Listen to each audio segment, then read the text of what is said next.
വായനാ ദിന quiz 2026 part 4. കേരളത്തിലെ ആദ്യ സമ്പൂർണ്ണ സാക്ഷരത നേടിയ ജില്ല ഏത്? എറണാകുളം. എന്റെ സത്യാന്വേഷണ പരീക്ഷണങ്ങൾ ആരുടെ ആത്മകഥയാണ്?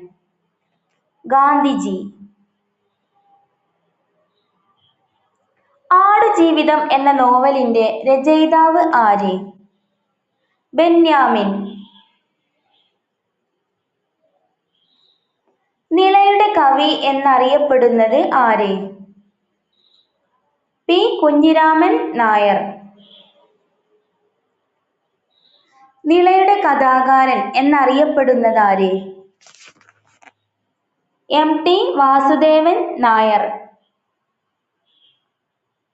പ്രേമലേഖനം എന്ന കൃതിയുടെ രചയിതാവ് ആര്? വൈക്കം മുഹമ്മദ് ബഷീർ. രാത്രിമഴ ആരുടെ കവിതാ സമാഹാരം ആണ്? സുഗതകുമാരി. ആദ്യമായി മലയാള അക്ഷരം അച്ചടിച്ച ഗ്രന്ഥം ഏത്? Hortus Malabaricus. അമർ ചിത്രകഥകളുടെ പിതാവ് എന്നറിയപ്പെടുന്നതാര്? ആനന്ദ പൈ. കാബൂളിവാല എന്ന ബാലസാഹിത്യ കൃതിയുടെ രചയിതാവ് ആര്? രവീന്ദ്രനാഥ ടാഗോർ. പുഷ്പവാടി എന്ന കൃതിയുടെ രചയിതാവ് ആര്? കുമാരനാശാൻ. ഉണ്ണിക്കുട്ടന്റെ ലോകം എന്ന ബാലസാഹിത്യ കൃതിയുടെ രചയിതാവ് ആര്? നന്ദനാർ. എസ്. കെ. പൊറ്റക്കാടിന് ജ്ഞാനപീഠം ലഭിച്ച കൃതി ഏത്? ഒരു ദേശത്തിന്റെ കഥ. സിനിമയാക്കിയ ആദ്യ നോവൽ ഏത്? മാർത്താണ്ഡവർമ്മ. ബേപ്പൂർ സുൽത്താൻ എന്നറിയപ്പെടുന്ന പ്രശസ്ത എഴുത്തുകാരൻ ആര്?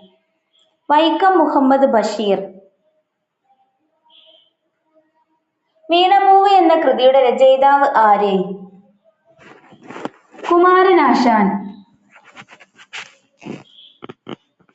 ഏത് സംഘടനയുടെ നേതൃത്വത്തിലാണ് ലോക പുസ്തക ദിനം ആചരിക്കുന്നത്? യുനെസ്കോ. ലോകത്തിലെ ഏറ്റവും വലിയ ലൈബ്രറി ഏതാണ്? Library of Congress.